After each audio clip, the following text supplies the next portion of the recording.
comme ni leen ko waxee rek dellu si waat nañ ak yéen ci seen émission bi ñuy amal saa su nekk ci waxtu bi ak seen projet boobu ñu naan Apt Sénégal ni leen ko waxee rek kon dañuy def rek lu may daal di dellu si waat ak yéen ci fréquence su 92.8.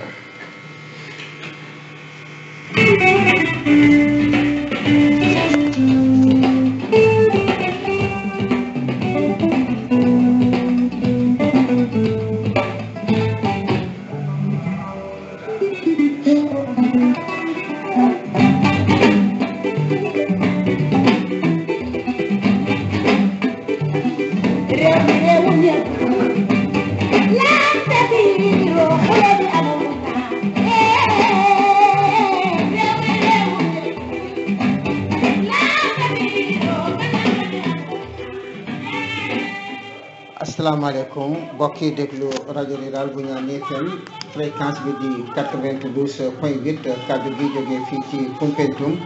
ni ngeen ko waxee rek dellusiwaat nañ ak yéen ci fréquence su 92.8 kaddu gi jógee fii ci Koumpentoum ci jotaayu waxtaan bi nga xam ne ñu ngi ko seq ak suñu partenaire boobu nga xamante ne moom la ñu tuddee Apt Sénégal. ni ngeen ko waxee nag tey jii ñoo ngi dalalaat ki nga xamante ne moo di Jean-Marie Edouard Biagui bi nga xamante ne moom moo nekk agent de terrain bu Apt Sénégal fii ci Tambacounda kon dañuy def rek lu may daal di ko bàyyi mu nuyo moom Jean-Marie Edouard Biagui ñu soog a ñëw ak yéen ci poñ bi ñu fas yéene waxtaanee tey. asalaamaaleykum maa ngi nuyu ñëpp ñi ñuy déglu jëlee ko Koumpentoum jaaree ko Tamba dem ba Bakel mujjee ko Kédougou. maa ngi jaajëfal ñëpp maa ngi jaajëfal surtout ndaw ñi ñuy déglu maa ngi jaajëfal tamit autorité locale yi ñuy déglu maa ngi jaajëfal tamit gouverneur Tambacounda maa ngi jaajëfal tamit IA bu Tambacounda maa ngi jaajëfal IEF bu Tambacounda ak IEF bu Kédougou IEF bu Bakel tamit waaw lim juum jërëjëf. jërëjëf Jean-Marie Edouard Biagui mbokk yi comme ni ngeen ko waxee rek ñoo ngi waat fii tey ci fréquence su 92.8 kaddu gi jógee fii ci Koumpentoum tey ji nag muy suñu fukkeelu jataay mu di suñu fukkeelu émission bi nga xam ne ñu ngi ko seq ak waa Apt Sénégal nee naa leen Apt Sénégal ab projet la bi nga xamante ne dafay yëngatu si naka lay jàppale ndaw yi si loolu nga xamante ne moom la ñu tuddee entrepreneuriat. loolu nag mu ngi si lëkkaloo ak beneen kuréel bi nga xamante ne ñu ngi koy tuddee IMCA moom itam mu nekk ci diwaanu Tambacounda tey jii nag kooku ngeen doon déglu sànq mu di Jean-Marie Edouard Biagui moom moo di suñu invité du jour waaye itam nag am nañ yeneen jotaay waxtaan yi nga xam ne seq na ko ak ñeneen ni nit ku si demee ni Omar Keita kooku nag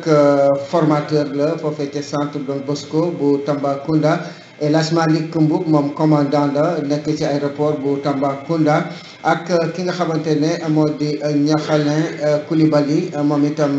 stagiaire la foofee ca Apt bu Tambacounda di wax rek mbokk yi xarit yeeg am di jàmm yi tey jii nag poñ bi nga xamante ne moom la ñu fas yéene waxtaanee moom moo di activité de visite d'entreprise une opportunité de découverte pour les élèves et apprenants maanaam yëngu bi nga xamante ne tey moom la ñu fas yéene waxtaane mooy yëngub dem nemmeeku ji entreprise doole nag nee nañ buntu la bi nga xamante ne dana tax élèves yi ak apprenants yi man ci jàngatee jàngat bu bees man ci gis itam loo xamante ne lu bees la kon nag ni leen ko waxee rek ki nga xamante ne tey jii moo di suñu gan di Jean-Marie Edouard Biagui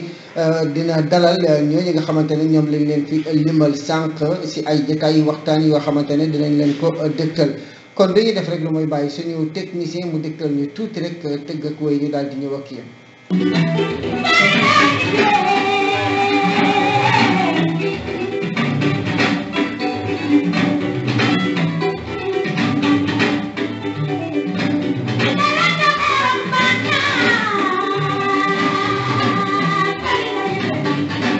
jërëjëf suñu technicien mbokk yi yéen a ngi déglu ba léegi rek fréquence su 92.8 kaddu gi jógee fii ci Koumpentoum kon nag dañuy def rek lu may daal di jox ki nga xamante ne moo di Jean-Marie Edouard Biagui ci jotaayu waxtaan yi nga xamante ne séq na ko ak suñu ay invité ku si demee ni Omar Keita wax naa leen ko formateur la foofee ci centre Don Bosco bu Tambacounda def na jotaayu waxtaan ak Jean-Marie Edouard Biagui. El Hadj Malick Mboup commandant la bi nekk ci aéroport bu Tambacounda moom itam def na ay jotaayu waxtaan ak kii di Jean-Marie Edouard Biagui. Niakhane Coulibaly moom itam stagiaire la apte foofee ca Tambacounda moom itam def na ab jotaayu waxtaan ak kii di Jean-Marie. ni leen ko waxee nag tey jii rubrique yi nga xamante ne moom la ñu fas yéene waxtaanee muy poñ yi nga xam ne moom la ñu fas yéene waxtaanee muy ay laaj yoo xamante ne danañ ko laaj ñooñu nga xamante ne ñoom laa lim léegi mooy qu'est-ce qu'une visite d'entreprise maanaam lan mooy dem nemmeeku ji ab entreprise. ñaareel bi moo di quelle est l'importance de la visite d'entreprise maanaam ban njëriñ la am dem nemmeeku ji ab entreprise. ci ñi nga xamante ne ay apprenants lañ ak ay élèves ñetteelu laaj bi mooy comment et quand fait-on une visite d'entreprise naka ak kañ la ñu war a dem nemmeeku ji ab entreprise. lii di ñeenteelu laaj bi qu'attend-on de l'apprenant après la visite de l'entreprise maanaam bu fekkente ne ab apprenant bi dem na visiter ji benn entreprise lan la ñuy xaarandeku si moom gannaaw visitam boobee. bu ñu noppee si loolu nag dina am itam benn focus bi nga xamante ne def nañ ko ci benn entreprise boo xamante ne visité nañ ko foofee ca Tambacounda muy aéroport bi foofu da ngeen si mën a jokkoo ak El Hadj Malick Mboup. mbon dañuy def rek lu mooy daal di leen bàyyi ak Jean-Marie Edouard Biagui moo ñëw ak yéen ci li nga xamante ne mooy di suñu invité bu njëkk. Bonjour chers auditeurs, je m'appelle Omar Keita. Je suis ingénieur agronome, en même temps je suis agripreneur et agroformateur à l'ICETA de Tambacounda. Donc je suis formateur apte. Je salue tous les auditeurs, tous les apprenants aptes, tous les autorités administratives, les inspecteurs, le gouverneur, le préfet, ainsi que M. Biagui. Donc je vous salue tous. Bonjour, une visite d'entreprise, c'est quand les apprenants quittent l'établissement, le lieu d'apprentissage, vont visiter une entreprise de la place. Donc ça leur permet un peu d'avoir une autre vision et de sortir, n'est-ce pas, des lieux d'enseignement et de l'école, quoi.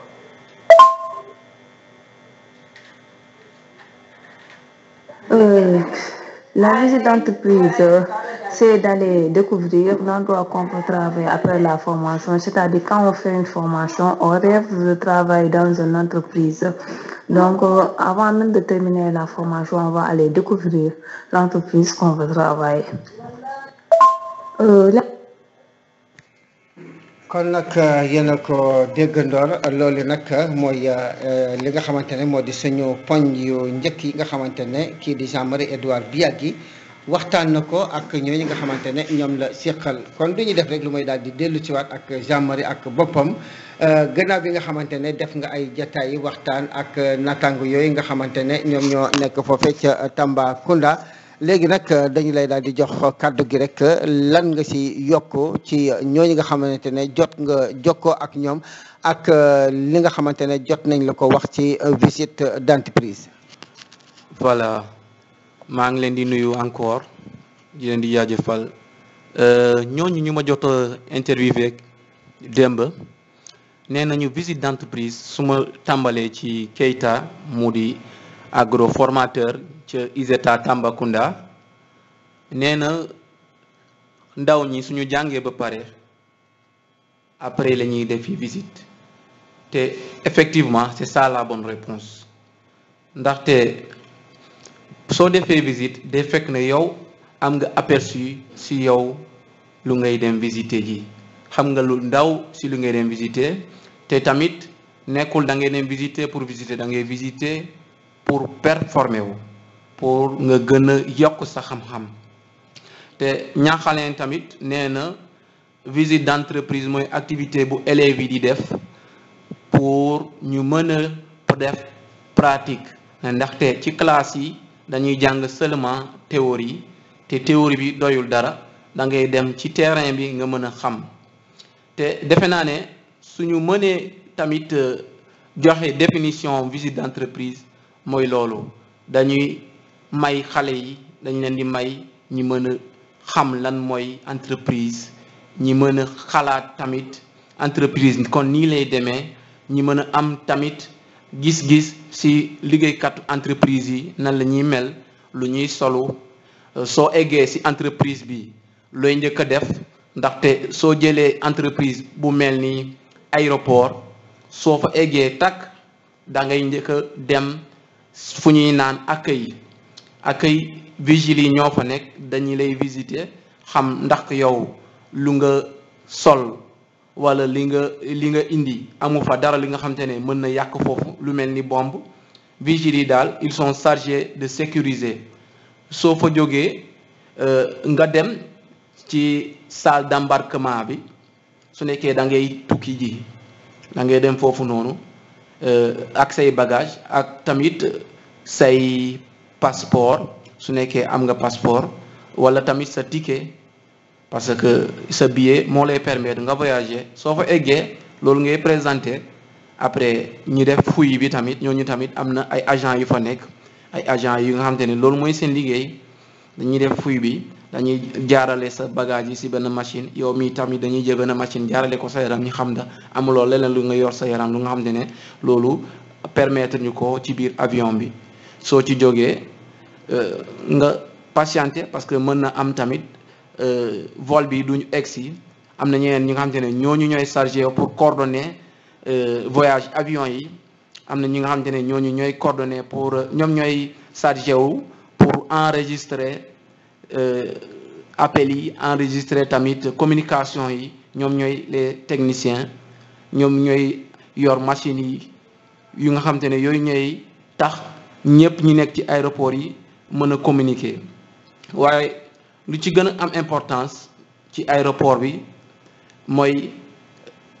tour de contrôle bi soo fa eggee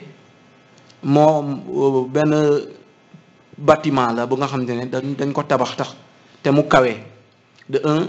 nu mu nekkee position ngom bi rek wone na ni dafa am njëriñ position ngom bi bâtiment bu kawe la te étage la souvent ci kaw pour nga mën a gis nit ki suy ñëw fu sore wala mala su nekkee ci piste bi fu sore ci tour de contrôle bi foofu la ñuy faciliter voyage avion yi aéronef yi avion yi ñu ngi leen di tuddee ci français aéronef parce que avion sigle la mu ngi tudd avion suñ ko mënee xayma ci français mooy appareil volant imitant l'oiseau naturel appareil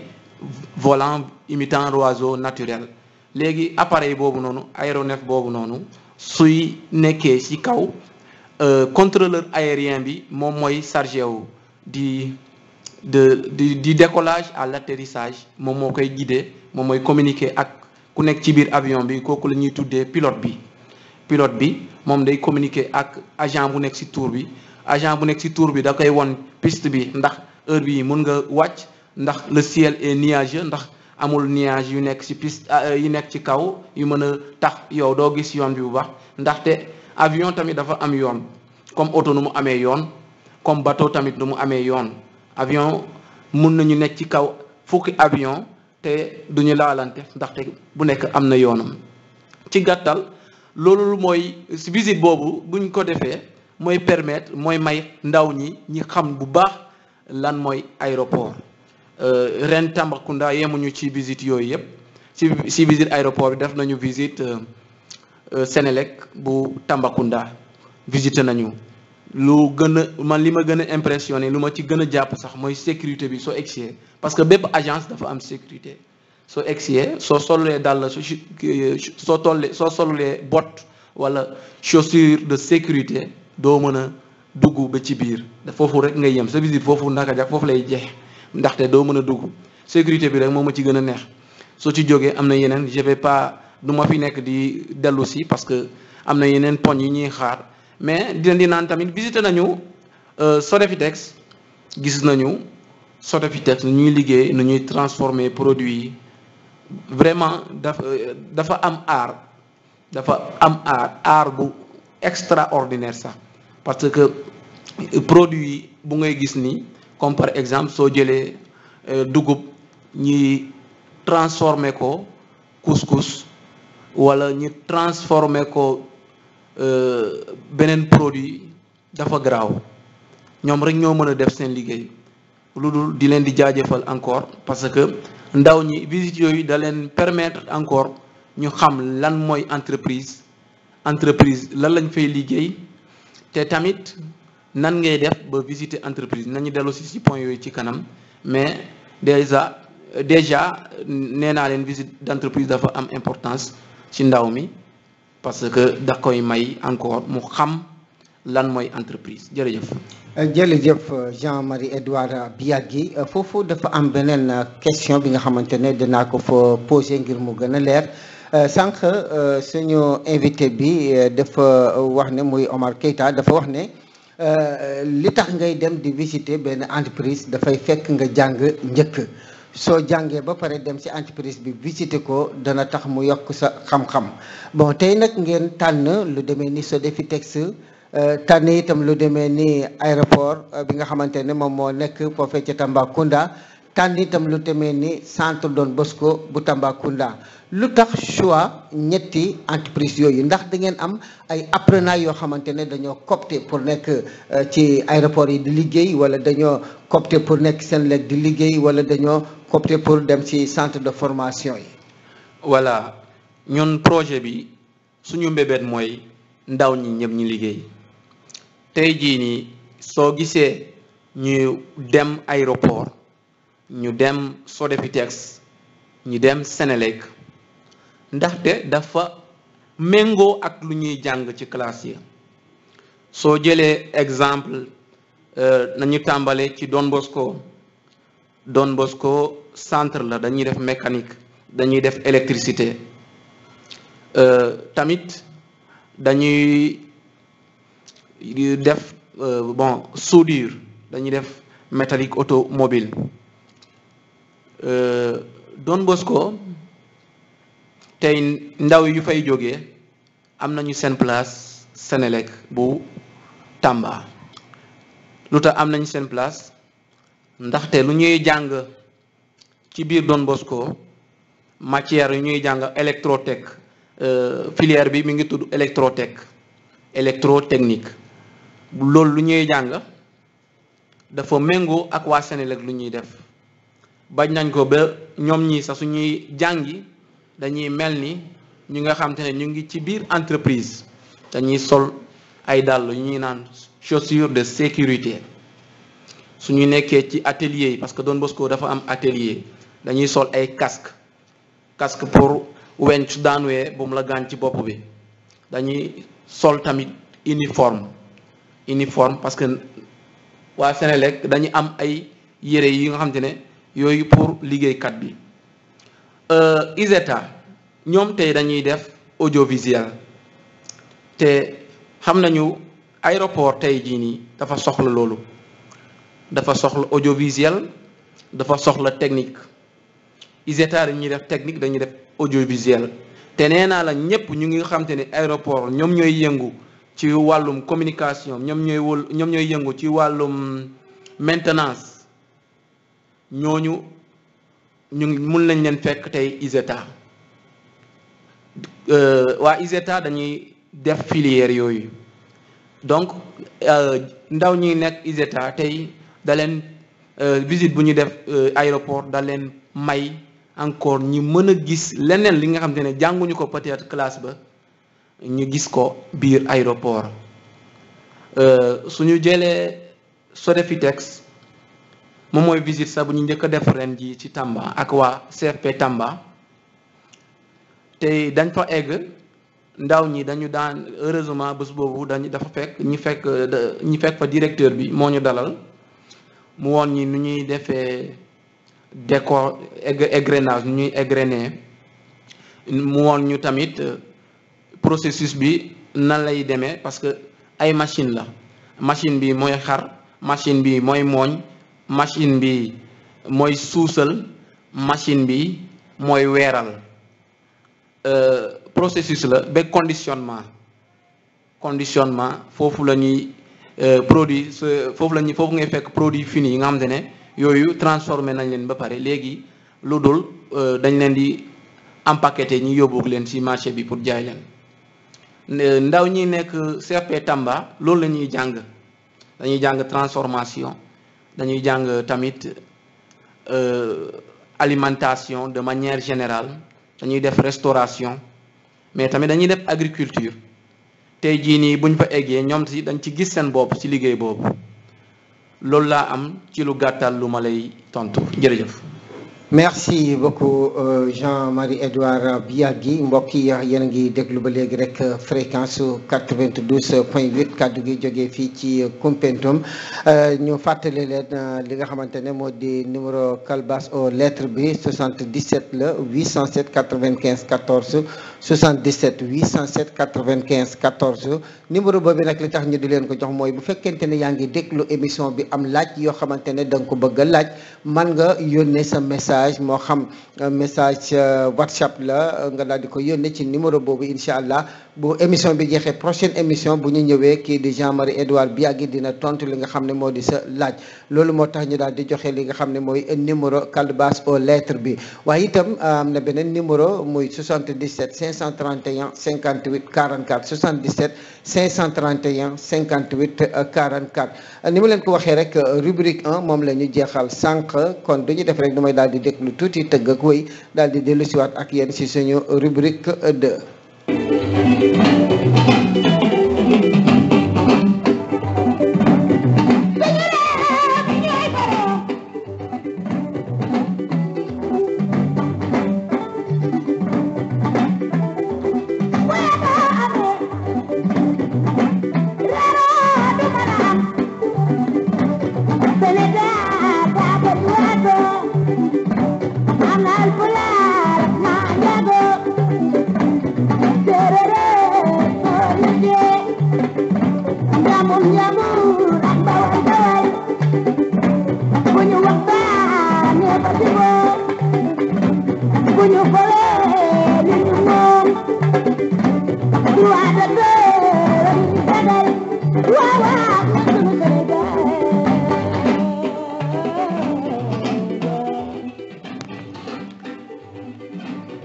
waaw kay jërëjëf suñu technicien jërëjëf itam Fatou Lawbe bi ñu gunge ci Sénégal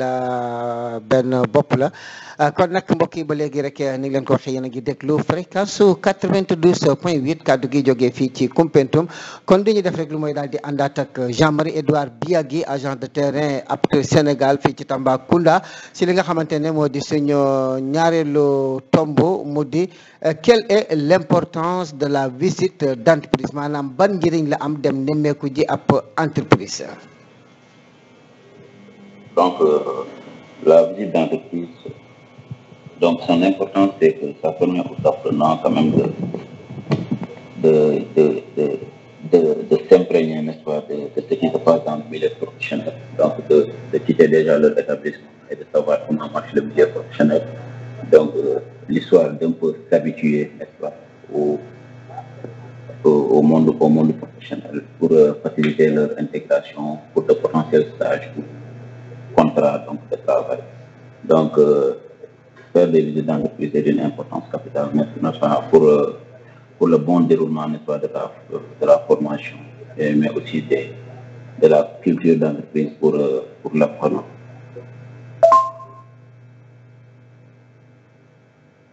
L'importance de la visite d'entreprise, ça nous permettra de savoir ce qui nous attend après la formation, c'est-à-dire de voir les milieux, c'est-à-dire ce qu'on voit à l'école et ce qu'il y a dans les entreprises, c'est différent. Parce qu'il y a des moteurs qu'on voit à l'école, alors que ça, c'est différent avec les moteurs qui sont dans l'entreprise. C'est-à-dire, les moteurs qui sont à l'école, ce sont des petits moteurs, alors que dans l'entreprise, il y a des grosses moteurs qui sont là-bas. Donc, c'est l'importance là, c'est-à-dire tu seras imprégné de l'avance. C'est-à-dire, une fois après la visite, tu sauras que les réalités sont les différentes. Dans l'école, ils initient seulement, alors que l'entreprise, c'est autre chose. kon nag yéen a ko déggandoor loolu moo di ñaareelu tomb bi mu di ban njëriñ la am dem nemmeeku ji lii di benn entreprise Jean-Marie. waaw jërëjëf comme ni ko ñaxale waxee école ba dafa baax ngeen jàng connaissance théorique amul li ko gën tamit waaye am na lu ñuy tudd notion de base yi dañ leen di am ci école ba waaye notion yu gën a am doole notion yu gën a jar nga xam leen ñu ngi ci biir entreprise bi te bu leen fàttee école simple simulation la da ngay stimuler c'est pas parfois la pire réalité nekkul lépp li ngay jàng école loolu ngay fekk entreprise mais entreprise soo fa eggee c'est la stricte réalité ñun ndaw ñi dañ leen di gunge yóbbu leen ci visite d'entreprise yi ndaxte Sénégal fii nii loolu tamit moo ñu manqué loolu amuñu ko lu bëre da ngay gis nit ki nee na man avocat laa bëgg a doon yow musuloo dem palais de justice xamuloo sa avocat ban yére lay sol xamuloo fan lay toog ci palais bi xamuloo lan lay waxee xamuloo fan lay ban niveau d'étude lay am xamuloo ndax tamit dafa am concours bu ngay def pour nga doon avocat xamuloo ndax dafa am fooy déposer sa kayit pour nga doon avocat ñu bëre Sénégal dañuy naan dama bëgg liggéey bi waaye duñu xam liggéey bi lu mu solo lu mu yelloo duñ ko xam tey jii ni ñun suñ bébét apt Sénégal mooy gunge ndaw ñi yóbbu leen won leen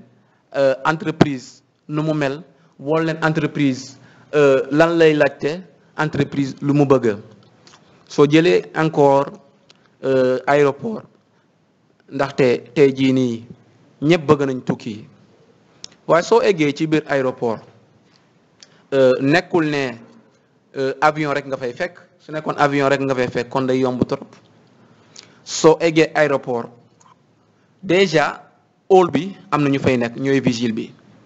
soo duggee ci biir dafa bëri ay service damay commencer par ñiy jaay ticket yi ñooñu loolu mooy seen liggéey te seen liggéey tamit am na lu mu laajte da ngay ñëw heure wàcc heure doo bëgg a tukki tey jii ni nga ñëw tey nga bëgg a tukki tey 16h nga ñëw 8h nga ne non man dama bëgg a tukki 16h ñoom dañuy programmer vol yi du nii la avion di jékki-jékki rek ñëw wàcc dañuy programmer vol yi te tamit dañuy programmer passager yi dañ ne ñoom ñi ñoo leen ne ñëwal bi heure ñoom ñi ñoo leen ne defal lii ndaxte ñoom dañu xool en fonction de seen liggéey bi ak moom liggéey bi lu mu laajte suñ ci jógee ñu dem ci ñu yor vol bi wala ñu yor soute à bagage bi ñooñu dañuy vérifier ndaxte aduna bu ñu nekk nii wóoratul nit mën na dugal lu bon ci sàkkom mu bëgg a tukki ak moom léegi ñooñu suñu vérifier loolu suñu détecter loolu dañuy woo waa gendarmerie ndaxte aéroport yi yëpp dañuy dafay am policier dafay am gendarme dafay am tamit waa douane ñoom ñëpp ñu ngi foofu dafay am service secret ñoom ñëpp ñu ngi foofu ci aéroport bi loolu mooy seen liggéey suñ ci jógee mu am waa ñooñu ñuy yóbbu bagage yi les bagagistes ñooñu ñoom seen liggéey mooy génnee bagage bi ci hall bi ba yóbbu leen yégal ko ci avion bi soo eggee ci biir avion bi am nga déjà hôtesse wala steward bu lay accueillir moom loolu may liggéeyam am nga pilote kooku mooy première personne bu avion bi kooku mooy diriger avion bi waaye tamit am nga tamit contrôleur aérien kooku mooy nekk ci kaw ci sa tour de contrôle bi pour ne avion bi mun nga décoller wala munoo décoller kooku mooy bët avion bi c'est vrai que pilote bi moo koy dawal waaye contrôleur bi mooy bët bi ndaxte contrôleur bi moom mooy calculer climat bi ndax baax na wala baaxul moom mooy calculer est-ce que amul beneen avion bu nekk ci kaw ci ligne avion bu mu war a daanoo ligne avion bu mu war a jël yooyu yëpp dañu am solo te ndaw mi su bëggee tamit ëllëg liggéey ci boobu kuréel faa mu xam kuréel boobu nan la sokkee ko nan la organiser c'est normal lan mooy loi interne buy nekk ci organisation bi c'est normal te keroog bu ñu demee commandant bi moo ñu dalal maa ngi koy nuyu maa ngi koy jaajëfal commandant Sow bu aéroport Tamba moo ñu dalal comme ni ma leen ko waxee directeur bu Sodefitex bu Tamba moo ñu dalaloon ak tamit chef régional bu Sénélec Tamba moo ñu dalaloon keroog bu ñu demee ci visite Don Bosco ñooñu woon yoon bi ñooñu woon les normes ñooñu woon tamit comme ñaxale ni mu ko waxee machines yi mag yi ndaxte da nga yaakaar ne yow lu ngay jàng fii nii ci classe ba foofu ci classe ba la yem am na lu ko raw am na lu ko raw am na lu ko mag te soo demee ci sur le terrain lu ñuy woo sur le terrain ci entreprise bi foofu ngay gis lu ko mag te keroog ndaw ñi gis nañu lu ko mag gis nañu ay centrale gis nañu ay machines yi mag sax machines yi nga xamante ne ñooñuy may tey courant ba fii nii Koumpentoum bu ñuy wàcc rajo bi te loolu nit moo ciy taxaw nit mooy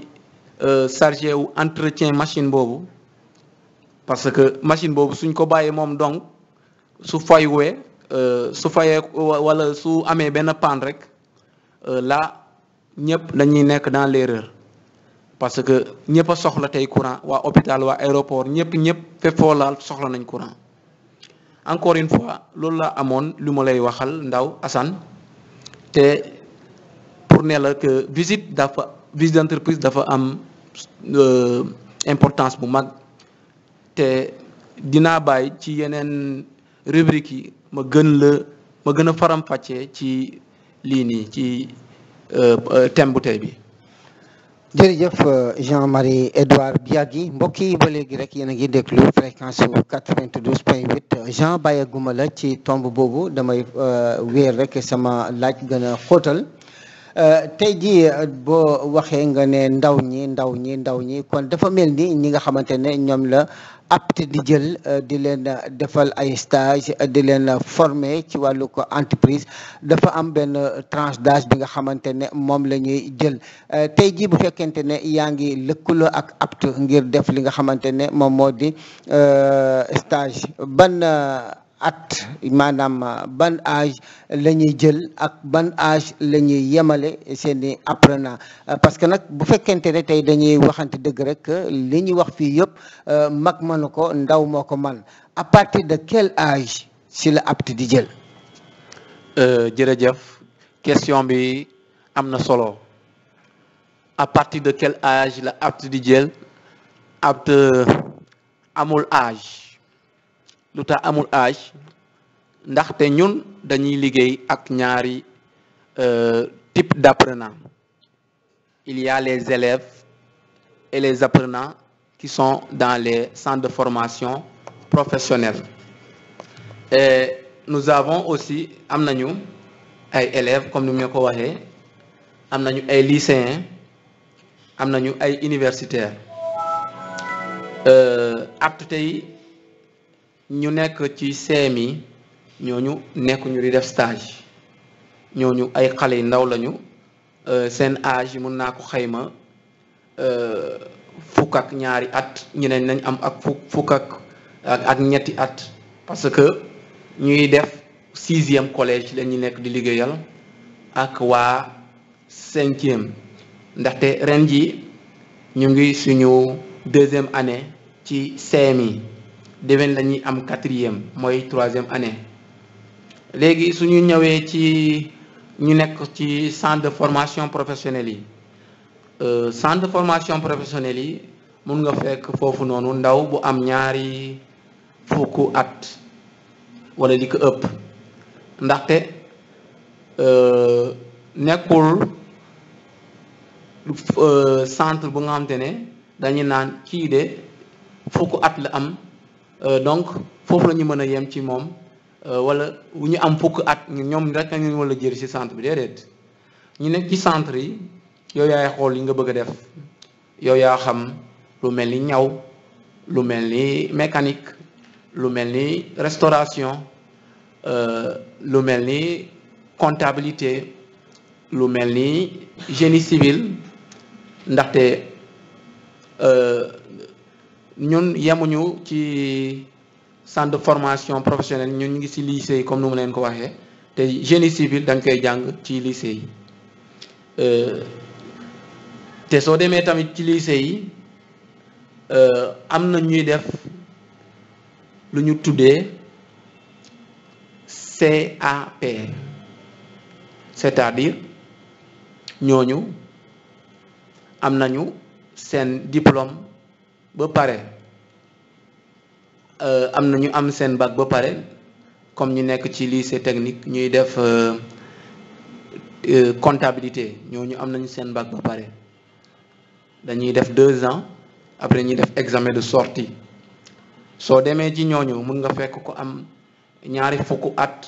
ak juróom te ñooñu ay mag lañu tey comme noo ko waxee ay mag lañu ak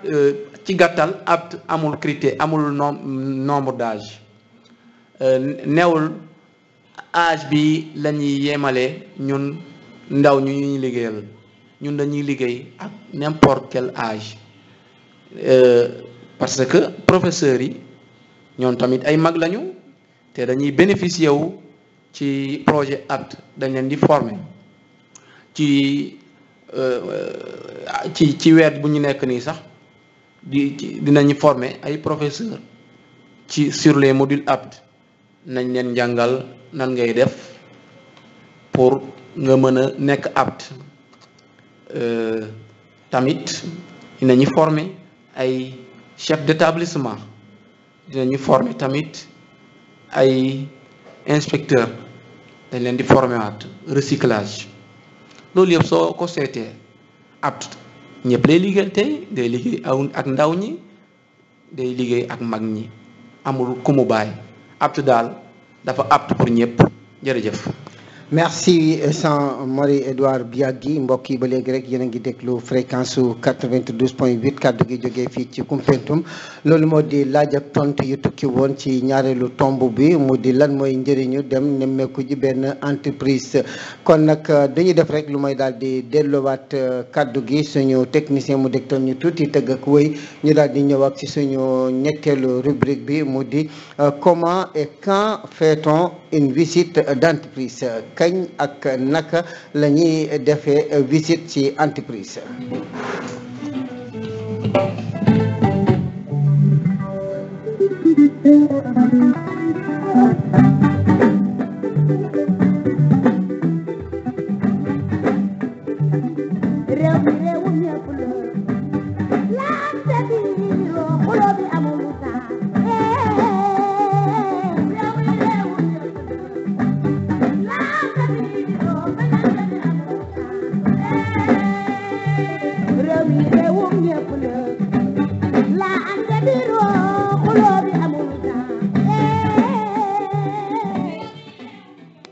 jërëjëf Fatou Lawbe mbokk yi yéen a ngi déglu ba léegi fréquence su 92.8 kaddu gi jógee fii ci Koumpentoum nee naa leen yéen a ngi ànd ak seen émission apte Sénégal fii ci seen rajo rural bu Ñaani FM kaddu gi jógee fii ci Koumpentoum fréquence bi di 92.8 comme ni nga leen ko waxee rek ñu fàttali leen numéro calebasse aux lettres bi 77 le 807 95 14 77 807 95 14 yow miy déglu bu fekkente ne am na laaj yoo bëgg laaj wooteel ci numéro boobu wala nga yónnee sa message WhatsApp wala nu mu mënta demee ci numéro boobu incha allah daañu la tontu wala 77 531 58 44 77 531 58 44 kon du ñu def rek lu may daal di bàyyiwaat Jean-Marie Edouard Biagui mu ñëw ak ñun ci li nga xamante ne moo di suñu ñetteelu rubrique comment et quand fait-on une visite d'entreprise kañ ak naka la ñuy defee visite entreprise. Donc je disais pour d'abord faire une visite d'entreprise, il y a un ensemble d'étapes. Donc, la première des choses à faire, c'est d'abord d'identifier l'entreprise, c'est connaître les domaines d'activité de l'entreprise et voir si l'activité est en rapport avec notre formation. Donc, c'est très important donc, de citer des entreprises qui ont une certaine relation, n'est-ce pas, avec la formation que nous sommes en train de faire. Donc, la deuxième des choses aussi, c'est des démarches administratives, donc notamment l'administration de l'école, l'administration de l'entreprise à visiter. Donc, on émet une demande, donc une lettre pour connaître aux responsables. Ensuite, on attend la réponse. Et quand nous avons l'accord de l'entreprise à visiter, donc à l'interne, on se prépare. Donc, comment faire ou quand faire, n'est-ce pas, une visite d'entreprise? Donc, quand on a déjà déroulé, donc, on a déroulé des unités d'enseignement dans l'établissement. Et donc, il est temps de faire des visites d'entreprise pour consolider, n'est-ce pas, les activités. Et l'organisation, donc, c'est un ensemble de choses. Donc, il y a la logistique et tout, quoi. Donc, quand on a réglé la logistique, les trucs administratifs, c'est juste organiser les appels et mettre à leur disposition la logistique et un responsable, n'est-ce pas, pour guider, n'est-ce pas, le kon nag mbokk yi yéen a ko déggandoor comment et quand fait-on une visite d'entreprise moom la suñu naataango boobu doon jéem a tas léegi ak Jean-Marie Edouard Biagui dañ koy daal di delluwaat rek kaddu gi bu fekkente ne am na lu mu si gën a yaatale. waaw jërëjëf comment et quand fait-on une visite d'entreprise question bu am maanaa la ndaxte soo gisee ren jii nii ci biir Tamba def nañu juróomi visite d'entreprise. waaye ca njëlbel ba dañuy njëkk lëkkaloo ak entreprise bi doo jékki-jékki rek yóbbu fa say ndaw déedéet da ngay identifier comme monsieur Keita nu mu ko waxee da nga koy identifier nga xam position géographique comme bi nan la nekkee ak dëkk bi soo ci jógee nga dem gis mag entreprise bi nga am numéro am nga commencé di entrer en communication ak moom ngeen dugalante soo ci jógee nga bindal ko demande administrative ndaxte lépp loo gis Sénégal gi kayit moo koy leeral ndaw ñi suñ fa demee te amul kayit dara am fa musiba am fa la moo koy leeral ëllëg loolu moo tax dafa baax nga bind demande boobu mooy certifié nii ñii ñëw nañ fi tel bés nii nangam la ñu woon ndaxte day am liste de présence ñun apte bañ nañ ko sax ba dañuy jël photo ci biir visite yi loolu la ñuy tuddee livrable pour ëllëg suñu nee lii ak lii ak lii ñu ne leen photo yaa ngi nii photo yi waxuñu loolu waaw balaa may quand je fais une visite d'entreprise c'est normal de revenir sur ça visite dañ koy def ba ñu paree suñu module yi wala suñu unité d'enseignement yi doo jékki-jékki rek nga ne man damay dem defi visite te tamit entreprise bu ngay visiter fa lu muy def mu méngoo ak yow lu nga jàng wala li ñu la jàngal soo ci jógee yow mii nii ndaw mi dem visite fa nga xam dara ci entreprise boobu balaa nga fay dem doo jékki-jékki rek dem ndaxte soo eggee ci visite bi da ngay am lu ñu naan entretien ak responsable leen di accueillir ku leen di fay dalal kooku noonu di nga am ay questions yoo koy posé lu jëm ci visite bi lu jëm ci fonctionnement entreprise bi lu jëm ci fonctionnement machine yi lu jëm ci règle entreprise bi lu jëm ci ñoom nan la ñuy recruter lu jëm ci ñoom nan la ñuy dundee seen biir. Et comment se fait une visite d'entreprise? Ñun apte dañoo choisir ci bépp daara bu ñu nekk bépp école bu ñu nekk dañu fay jël professeur relais am na fa kooku nekkul moom moo mag professeur yi fa nekk noonu mais dafa mel ni professeur principal am na professeur relais kooku mooy chargé de la bonne tenue des modules aptes dans l'établissement mais am na tamit professeur kuy accompagner club d'entrepreneuriat bi club d'entrepreneuriat bi moom mooy organiser les visites d'entreprise en collaboration avec l'administration en collaboration avec su nekkee dafa am foofu tamit yeneen club ak club yooyu su nekkee tamit dafa am foofu lu ñuy tuddee GOSCO mooy club POSCO ñu koy xam ci club POSCO en collaboration avec le GOSCO léegi professeur am na benn professeur tamit kuy accompagner club boobu noonu professeur boobu ñun moom la ñuy liggéeyal ak professeur relais bi ñu mën a planifier ndaxte doo jékki-jékki rek ne yow da ngay def visite d'entreprise il faut nga planifier ko tamit nga def estimation budgétaire parce que sooy def visite bi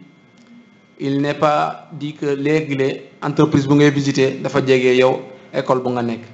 il faut que nga louer car il faut que nga jënd ndox nga jënd ñam léeg-léeg tamit dafay ànd ak sonorisation pour permettre ñëpp ñi dëgg parce que léeg-léeg dañuy bëre nit ñi dañ fay bëre ba du ñu mën a dégluwante sonorisation bi rek mooy tax ñëpp ci mën a dëgg lu directeur bi di wax directeur bi wala chef agence bu lay accueillir noonu ci visite bi soo ci jógee ñun dafa am lu ñuy ñaan xale yi souvent suñu leen yóbbu visite nañu fexe ba nañu fa gis lu leen neex ñu mën ko repérer suñ ci dellusee ñu mën a def loolu mu doon seen propre entreprise parce que bépp nit boo gis am na entreprise personnelle wala mu doon li nga xamante ne loolu mooy stage jamono ji ñu ngi stage ñu ngi suñu ndaw ñu ñuy bu gungee ñu ngi ci entreprise yu ñu visiter waaye tamit ñu ngi ci yeneen entreprise yu Tamba te lan moo tax ñu yóbbu leen foofu ndaxte ndaw ñooñu dañ fa njëkk a dem ñi xam ñooñu nu ñuy dund ñi xam ñooñu nu ñuy liggéeyee léegi bu stage bi egsee ñu ne ñun de fii la ñu bëgg a def stage encore une fois nit ki sooy defi visite dafa am lu ñuy naan les préalables comme ni ma lañ ko waxee li ngay njëkk a def lu ngay njëkk a def mooy identifier 1 2 adresser une correspondance 3 faire le suivi 4 planifier la date et 5 je peux dire la visite elle-même loolu moo ci gën a am solo waaw jërëjëf. jërëjëf Jean-Marie Edouard Biagui foofu itam am na benn laaj parce que bu ma déggee nga ne sonorisation pour bu ñuy expliquer nit ñi mën a dégg ça veut dire que kon mbooloo mu takku lay am est-ce que am na limite boo xamante ne de nombre la maanaam bu ngeen di dem tey di visiter ji lu demee ni aéroport wala Senelec wala Sodefitex est-ce que dañ leen di wax ne leen nombre sangam la ñu mën a accueillir wala yéenay wax ne nombre sangam la ñu war a mën a jël tey ñu dem di def seen visite parce que nag kii dem di def visite wax nga sànq nga ne la ngeen leen di dégtal mooy nañu fexe ba jàpp fa loo xamante ne ëllëg bu ñu demee dana mën a nekk seen propre entreprise kon am na nu mbooloo mi takkoo am na ñoo xamante ne loolu dina leen raté tey ñu bëggoon a xam nombre exact bi nga xamante ne moo gën a préalable ci visite entreprise. waaw nombre bu gën a préalable soo jëlee entreprise yi Tamba yi réunion yeneen réyaay yi mun nañu ne ñetti fukk mooy 30 personnes mais soo jëlee ren jii nii am na ay visites yu ñu dem ba 60 ndaxte chef d'entreprise yi dañu comprendre ni ndaw ñi dañoo bëgg a xam te ndaw ñi tamit dañoo bëgg a liggéey dañu parce que Tamba su ngeen ñëpp xam ni Tamba amul liggéey bu bëri amul entreprise yu bëri te amul entreprise yi mën a accueillir lu bëri loolu moo tax chef d'entreprise yi dañoo nekk compréhensif dañoo may ñi mën a def foofu visite yi ak nombre bu ñu neex parfois du ñu laajte sax nombre ndaxte dañoo xam ne ndaw ñooñu seen rakk lañu te tamit mën nañu doon suba ay relais ci Sénégal bi mën nañu doon suba ay personnes ressources ci biir Sénégal bi loolu moo tax ñoom lépp lu ñu def xeebuñu ko dañ ko def ngir yàlla. voilà jërëjëf Jean-Marie Edouard Biagui agent de terrain APT Sénégal fii ci diwaanu Tambacounda nee naa leen tey ji nag ñi nga xamante ne ñoom la ñu invité bokk na ci Omar Keita bokk na ci Niakhale Koulibaly waaye itam ak commandant bu aéroport bu Tambacounda di monsieur Sow kon duñu def rek lu may daal di leen fàttaliwaat numéro Calbas aux lettres bi 77 le 807 95 14 77 807 95 14 wala ngeen woote ci 77 531 58 44 77 531 58 44 man ngeen yónnee foofu seen ay message ngir su boobaa ñu daal di leen tontu.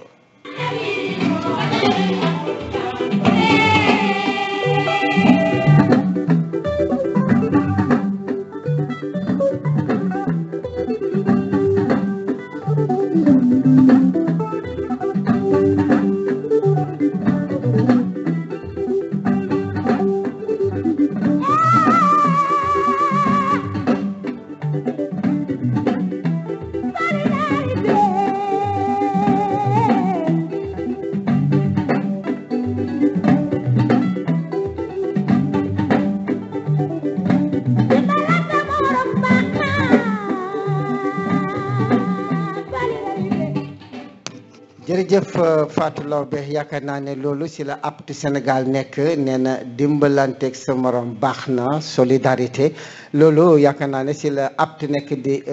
jëfandikoo ak askanu Sénégal rawatina nekk diwaanu Tambacounda ndax ku dem ba jëkkati ay kopparam ne la kaay ma tàggat la ngir bu ëllëgee boo bëgg a defal say bopp say mbiri bopp naka nga koy defale loolu yaakaar naa rombatul solidarité lombatul itam jàppalante kon duñu def rek lu may daal di ñëwaat ak Jean-Marie Edouard Biagui ci suñu 4e rubrique mu di qu'attend-on de l'apprenant après une visite d'entreprise. Donc qu'attend-on de l'apprenant après la visite? C'est juste après s'être imprégné, n'est-ce pas, du monde professionnel. Donc ça va lui permettre aussi de mieux s'orienter professionnellement et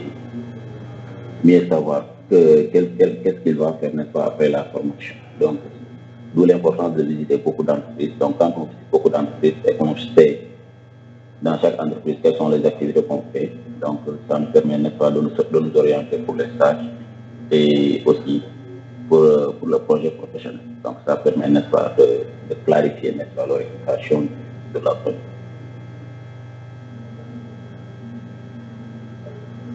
Après la visite d'entreprise, l'apprenant pourra faire la distinction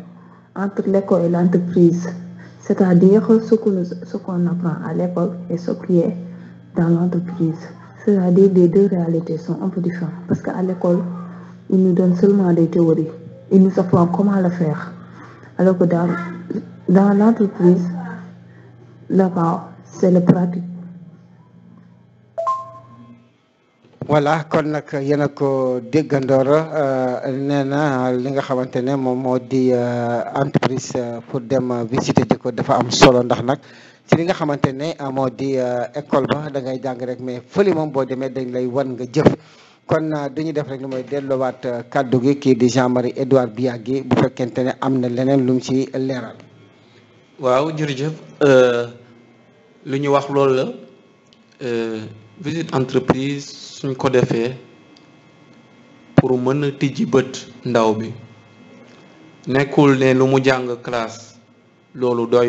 doy na nekkul ne visite bu mu def doy na mais mën a tijji ay bëtam Keita ñëw na ci ndaw bi su defee visite bi tey xam ne fii kat caaxaanew fii méngewul ak man li may jàng wala méngoo na waaye da koo raw fii kat fii soo ñëwee nii nga mën a lii nga war a def nii nga war a solo nii heure nangam ngay ñëw heure nangam ngay wàcc soo fi ñëwee am nga lu ñuy naan droit et devoir soo fi ñëwee tamit am na lu ñuy naan ouverture parce que soo demee ci milieu d'insertion ou bien entreprise yow su nekkee yow da ngay demal sa bopp doo dem bépp entreprise même su nekkee entreprise benn nit la di nga fa fekk nit kooku nit la am na nu muy demee am na lu muy doxal am na lu mu bëgg am na lu mu bañ Keita nee na entreprise bi xale yi suñ fa demee après dañuy mën a xam ndax ñoom mën nañ fa def stage wala mënuñu fa def stage mu ne d'où l'importance de faire plusieurs visites dafa baax tamit warul nekk ne yow entreprise bi rek nga visiter foofu rek nga mën a def stage wala foofu nga gis ne mën nañ la jël ëllëg nga liggéeyee foofu da ngay ubbeeku yaatal sa bopp te tamit yaatal sa visite yi ñaaxale nee na visite dafa baax te apprenant bi day ci mën a am expérience ndaxte classe théorie la te entreprise c'est la pratique pure et dure te après ndaw bi su demee ci entreprise bi en général ñun entreprise yu ñu visité ren maa ngi dellu ci encore ci aéroport nekkul ne damay def publicité aéroport waaye foofu la gën a bëri technique ci entreprise yu ñu visité yeneen yi ay pratique la soo jëlee aéroport depuis ci buntu bi ba tour contrôle ku nekk dafa am liggéeyam liggéey yi sax méngoo ñu nekkuñu benn waaye liggéey yi ci benn tour la ñuy uyu mooy aéroport te ñooñu yëpp ci benn affaire la ñuy yëngu mooy voyage bi trafic aérien bi te liggéey bokkuñu de soo jëlee accueil bi hall bi am na ay nit ñu fa nekk soo jëlee ñuy jaay ticket bi ñooñu am na lu ñuy def soo jëlee ñuy def facturation am na lu ñuy def soo jëlee ñuy agent de sécurité yi am na lu ñuy def soo jëlee agent technique yi ñoom ñooy enregistrer communication yi yëpp ñoom ñooy contrôler machine ñoom ñooy maintenancier yi am na lu ñuy def soo jëlee balaa may yegg sa si tour de contrôle soo jëlee les agents de sécurité même de l'aéroport ñooñu on peut commencer par encore la gendarmerie, la police. On a aussi la douane, mais am na ñi nekk en permanence guddi ak bëccëg ci aéroport bi ñoom ñooy sapeurs yi ñooñu ñoom ñooy escorter avion bi ba mu naaw suy wàcce tamit ñoom ñoo koy escorter ba mu taxaw ñooñu amuñu seen fay suñu amulee ci aéroport nga xam ne aéroport boobu du dox balaa ngay dem nag ci contrôleur aérien bi am na tamit ku mag contrôleur aérien bi kooku mooy commandant bi comme son nom l'indique moom mooy commander def leen lii def leen lii def leen nii def leen nii def leen laa il est là pour superviser toutes les activités qui se font dans l'aéroport et te commandant bi balaa muy doon commandant contrôleur aérien la donc lépp lu contrôleur aérien bi di def moom mën na ko déjà moom mi léeg-léeg sax contrôleur aérien bi su fa nekkulee moom mën na jël relais bi mu def liggéey contrôleur bi c'est pour te dire que c'est une chaîne mais une chaîne dont les maillons sont distincts chaîne la liggéey bi soo defalee lii du am soo defalee lii mais encore une fois maillon bu nekk ci chaîne bi dafa am liggéeyam spécifique dafa am rôlam c'est comme soo jëlee moto dafa bëri ay câble mais câble bu nekk dafa am rôlam dafa am câble embrayage câble frein mu am câble vitesse bi mais yooyu yëpp ay câble la câble yi ñu ngi foofu am pagaie mais bu nekk dafa am yoonam dafa am rolam loolu la aéroport di uyu soo demee tamit ci Senelec c'est la même chose soo demee Sodefitex c'est la même chose ndaw bi suñ ko fa yóbbee c'est pour mu mën a gis loolu yëpp mu mën a xam lu koy xaar ëllëg ci bërëb liggéeykaayam mu mën a xam tamit moom nu muy jublu ça permet à l'apprenant de s'orienter dans sa carrière professionnelle ndaxte ñu bëre dañuy jàng comme ni ma leen ko waxee Sénégal loolu moo ñu ñàkk waaye doo xam avocat nu muy def ba mu doon avocat waaye soo xasee ba def visite rek yow déjà tu es sauvé parce que di nga xam léegi man de lii laa bëgg doon kon lii laay def lii damay gën a xarañ ci lii damay gën a def lii damay gën a def lii damay gën a def lii est-ce que du ma ñëw ma def fii stage ndax ma gën a yokk lii nii sama xam-xam ci lii est-ce que du ma ñëw ma ne kii bi mu defal ma ma def incubation fii nii pendant 6 mois 7 mois parce que am na ay entreprise incubateur am na ay entreprise incubateur yi nga xam te ne ay apprenant dañ fay def ñu def fa 6 mois 7 mois suñ fa jógee dañuy nekk vraiment ay apprenant yu xarañ ñoo xam te ne ñooñu vraiment kenn mënalu leen dara ndaxte xam nañu lu bëre jàng nañ fa lu bëre te gis nañ fa lu bëre jërëjëf. merci beaucoup Jean-Marie Edouard Biagui fi ñu toll mën nañ wax ne benn tomb rek moo ñu dese moo di focus bi nga xamante ne def nañ ko sur les entreprises visitées à Tambacounda rawate nag li nga xamante ne moo di aéroport bu Tambacounda xanaa dañ leen di fàttali rek numéro calebasse aux lettres bi soog a dal di dugg ak yéen ci focus bi numéro calebasse aux lettres bi 77 la 807 95 14 77 807 95 14 kon dañuy def rek lu may daal di bàyyi Jean-Marie Edouard Biagui mu dugalal ñu li nga xamante ne moo di focus bi nga xamante ne amal nañu ko ci aéroport bu Tambacounda. Bonsoir, monsieur Biagui. Là, je vais me présenter. Je me nomme El Hadji Malick Mboup. Je suis contrôleur de la navigation aérienne. Actuellement, j'assure l'intérim du commandant Sow. Donc, je vais répondre à la première question en ce qui concerne l'aéroport de Tambacounda, de faire la présentation. Donc, l'aéroport de Tambacounda, c'est en 1950 que la commune de Tambacounda a été choisie par l'armée française pour l'implantation d'un aérodrome à usage militaire. Juste après le départ des Français en 1959, un an plus tard, c'est-à-dire en 1960, que l'État du Sénégal a décidé d'en faire un aérodrome civil. Et comme vous l'avez si bien dit, la sécurité en ce qui concerne l'aéroport de Tambacounda est assurée en appoint par les agents des ADS. C'est-à-dire que c'est des temporaires que les ADS ont recrutés pour assurer la sécurité. Mais en appoint aussi, les gendarmes devaient être à la porte pour au moins assurer la sécurité des personnes et des biens. Et pour ne pas tarder aussi, je vais répondre à la question en ce qui concerne la salle d'embarquement. Pour les passagers, au départ, il y a la sûreté, il y a des agents de facilitation qui s'assurent de ça. Donc, fouilles en ce qui concerne les bagages, ainsi de suite. Pour la salle technique, il y a des agents comme Bernard,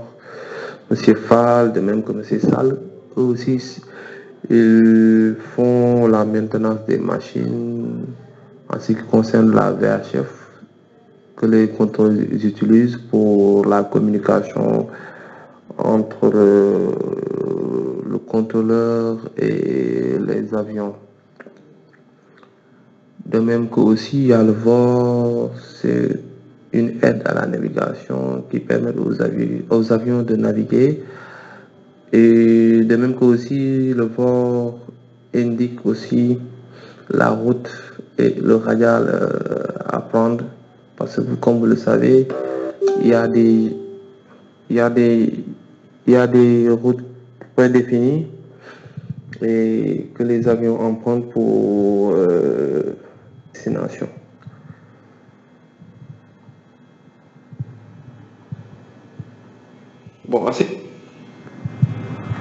Et pour répondre à la deuxième question, l'importance d'une visite d'entreprise pour un entrepreneur en recherche d'emploi. Donc d'abord, il faut faire le concours et répondre aux critères, c'est-à-dire qu'il faut avoir le bac scientifique, le bac plus 2, en DEC ou DUS pour au moins se postuler au concours. Et il y a le segment, les ADS qui le font chaque 2 ans ou bien chaque année. Ça dépend de la demande. Donc il faut avoir le bac scientifique pour au moins prétendre faire le concours. Après avoir réussi au concours, bon là vous allez soit au Maroc, il y a l'Académie internationale Mohamed VI de l'aviation, ou bien l'EMAC qui se trouve à Niamey. Donc c'est pour une durée de 2 ans. Maintenant ils ont changé, maintenant c'est pour une durée de 14 mois pour former un contrôleur d'aérodrome. De même que pour former aussi le contrôle d'approche et en route.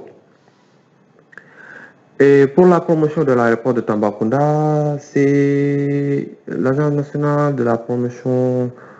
touristique qui s'occupe de ça en parfaite collaboration avec les ADS, l'Agence des aéroports du Sénégal. C'est eux qui s'occupent de ça pour faire au moins la promotion de l'aéroport de Tambacounda. L'aéroport de Tambacounda, la distance par rapport au centre-ville est de 5 km. Donc il se trouve dans une position de carrefour aérien.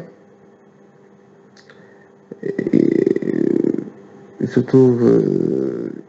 dans une position de carrefour aérien, comme je l'ai si bien dit, de la ville de Tambacounda, que survolent les trafics d'Est, Ouest, Nord, Sud venant d'Europe ou des pays d'Afrique. Donc en effet, de janvier à mars, l'aéroport enregistre plusieurs vols grâce au tourisme synergétique, car il n'y avait pas de vol régulier, seuls quelques privés, militaires et évacuations sanitaires. Bref, l'aéroport de Tamba qui ne manque de rien sauf de trafic, mais il est doté de toutes les installations, infrastructures et équipements utiles et nécessaires pour la navigation aérienne, et particulièrement dans le domaine de la sûreté qui est devenu de rigueur de nos jours, ainsi que l'application des normes et pratiques recommandées de l'OACI. Bon, l'OACI, c'est l'Organisation Aviation Civile Internationale. Oui, c'est la signification de l'OACI, Organisation d'Aviation Civile Internationale. Là, je vous remercie. Donc, si toutefois il y a d'autres questions à poser, là, je vais vous répondre. Je suis à votre disposition. voilà mbokk yi kon yéen a ko déggandoor moom El Hadj Malick Mboup ci ndigalal monsieur Sow bi nekk commandant aéroport bu Tambacounda ki nga xamante ne nag moom moo di Jean-Marie Edouard Biagui moom moo ko doon am ak moom benn jotaay yu leeral ñu naan ko focus. kon dañuy def rek lu mooy daal di delloo kii di Jean-Marie bu fekkente ne am na leneen li nga xamante ne gis na ko wala xalaat na ko ci focus boobu mu daal di ñu ko dégtal laata ñuy jeexal li nga xamante ne moo di suñu émission ndax nag ki nga xamante ne moo di technicien mu ngi ñuy wax ne waxtu wi jeex si na. waaw lu dul di delloo njukkal monsieur Mboup mu ñu dalal démb ci aéroport bu Tamba deful lu dul def historique Tamba aéroport bi nan lañ ko taxawalee fii nee nañu ay tubaab ay militaire tubaab ñoo fa newoon balaa état Sénégal di ko ñëw def aéroport civil loolu dafa baax ñëpp ñu xam ko tamit nee na pour sécurité bi dafa am agent ADS yu fay nekk comme ni ma la ko waxee woon ci njëlbal ba soo eggee ci bunt bi am na waa sécurité ñu fa nekk nee na tamit ñooñu waa gendarmerie ñu ngi leen di jàppale ci liggéey bi nee na am na machine yu ñuy liggéeyee ci biir salle d'embarquement bi am na ay agent de facilitation ñoom ñooy def fuy bi affaire yooyu am na ñuy def facturation am na ñuy nekk salle technique lii moon na seen tour ku mel ni Bernard mu ne tamit am na ñu nga xam te ne ñooñu ñooy nekk salle tour de contrôle ñoom ñoo fay nekk am na tamit sapeur yi da leen fàttee c'est vrai waaye ñooñu kenn mënul tuddee aéroport te boolew leen ci waaye li ma ci gën a neex nee na ndaw bu bëgg a doon contrôleur aérien faa nga am bac +2 te ci série S ngay jógee mooy maanaam daa ñaan ñëpp ñu nga xam ne ñu ngi def série S nañ ci gën a jàpp ndax ñi mën a nekk moom lu mu nekk tey lu mu nekk moom mooy contrôleur aérien moom mooy diriger avion moom mooy contrôler avion moom mooy jàppale avion bi mu yéeg ak mu wàcc li ma ci gën a neex nee na chaque 2 ans dañuy organiser concours bi ASECNA da koy organiser te léegi nekkatul 2 ans ngay def sa formation léegi 14 mois te OACI mooy kuréel boobu buy organiser buy administrer aéroport yi moom moo koy organiser en collaboration ak ñëpp tey jii nii suñu xoolee focus bi nee na même lu jëm ci promotion bi am na ñi nga xam ne ñoom ñooy liggéey les agents chargés du tourisme et des ADS ñoom ñoo koy def tey jii nii focus bi daf ñuy may ñun ñi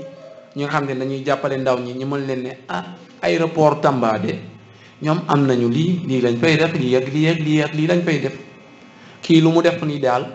amuñu fayam ndaxte tey jii nii soo amee sa rakk bu fi nekk même Koumpentoum mu bëgg a liggéey di nga ko ne man de aéroport Tamba am na bii liggéey dañ fay def lii demal nga bindu ji foofu ndax ñi mën laa jël wala nga def entretien foofu soo ci jógee suñ la jëlee xëyrum waaw loolu laa amoon ci lu gàttal lu ma yokk. jërëjëf Jean-Marie Edouard Biagui mbokk yi dafa benn rek waxtu bi jeex na xanaa ñu fàttali leen numéro calebasse aux lettres bi numéro calebasse aux lettres bi 77 la 807 95 14 77 807 95 14 kon nag loolu moo di numéro calebasse aux lettres bi wala 77 531 58 44 77 531 58 44 balaa ñuy jeexal nag li nga xamante ne moo di suñu émission ñu wax leen rek tey ji projet bi li nga xamante ne moo di ay jéego wala boog ay yëngu-yëngum maanaam dina amal atelier de formation des formateurs des CRFP loole nag ak centre de formation initiale di MEFPA loole mu ngi war a am ci ñaar fukki fan ak juróom benn ci weeru août ba juróomi fan ci weeru septembre kon mu ngi mel ni loole jeex na mi ngi ko doon amalee ci hôtel Lat Dior bu Thiès ka nga xamante ne moo ko doon def nag moo di Yaya Diatta ba tey am na ci yëngu-yëngu projet bi tey ji moo di atelier de formation initiale des professeurs de CM remplaçant des affectés maanaam professeurs yi nga xamante ne dañ leen indi bees ñu wutu fa ñi nga xam ne dañ leen affecté loolu ñu ngi koy amalee foofee ca Mbour loole nag mu ngi am ci ñaar fukki fan ak ñett ci weeru septembre ba ñetti fan ci weeru octobre ci atum 2019 ñi nga xamante ne ñoom ñoo ko akimo moo di Yaya Diatta Omar Sagna ak Alioune Gaye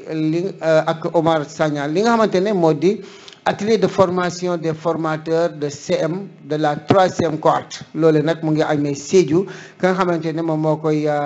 assuré moom moo koy def moo di Alioune Gaye am na ba tey atelier de formation des formateurs de CFP de la 3e cohorte loolu mu ngi am Bignona Kédougou Kolda Meya Mbaye Dieynaba Baraji ak El Hadj Ahmad Ba ñoom ñoo koy amal ba tey am na atelier de recyclage des formateurs des professeurs de la 3e cohorte loolee ba tey ñu ngi koy amalee Bignona Kédougou Kolda Meya Mbaye Dieynaba Baraji ak El Hadj Ahmad Ba ñoo koy amal ba tey am na atelier de recyclage des professeurs de la 2e cohorte loolee mu ngi war a am ci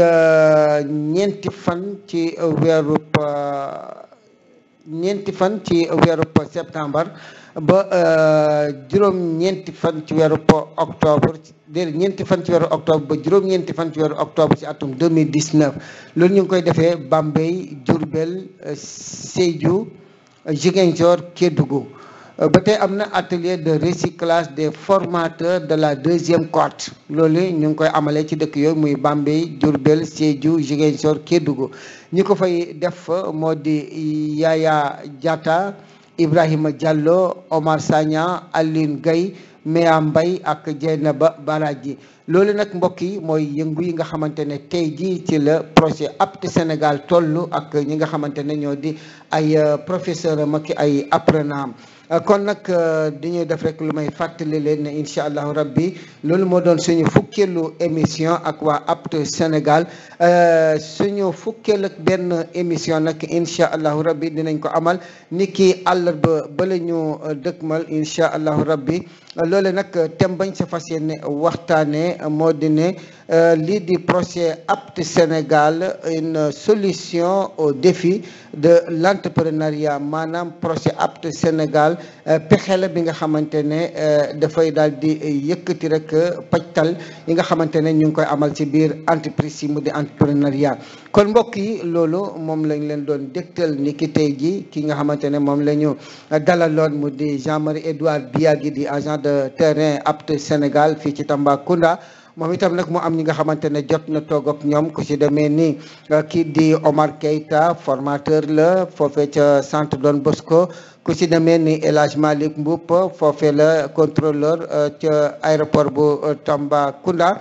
ku ci demee ni monsieur Sow moom mooy commandant aéroport bu Tambacounda ku ci demee ni Niakhalé Coulibaly moom itam stagiaire la APT foofee ca Tambacounda ñii la dalaloon ci suñu jotaayu waxtaan tey mu di fukkeelu émission diggante Sénégal diggante APT Sénégal ak seen rajo rural bu Ñaani FM ki leen ko doon dégtal di seen mbokk seen xarit Assane Ndaw di leen gërëm di leen sant ci déglu bi di leen jox dox daje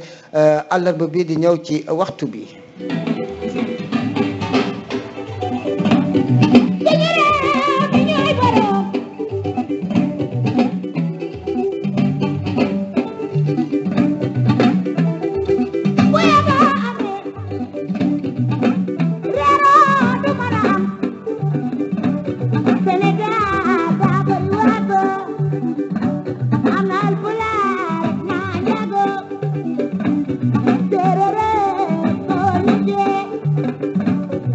Yeah.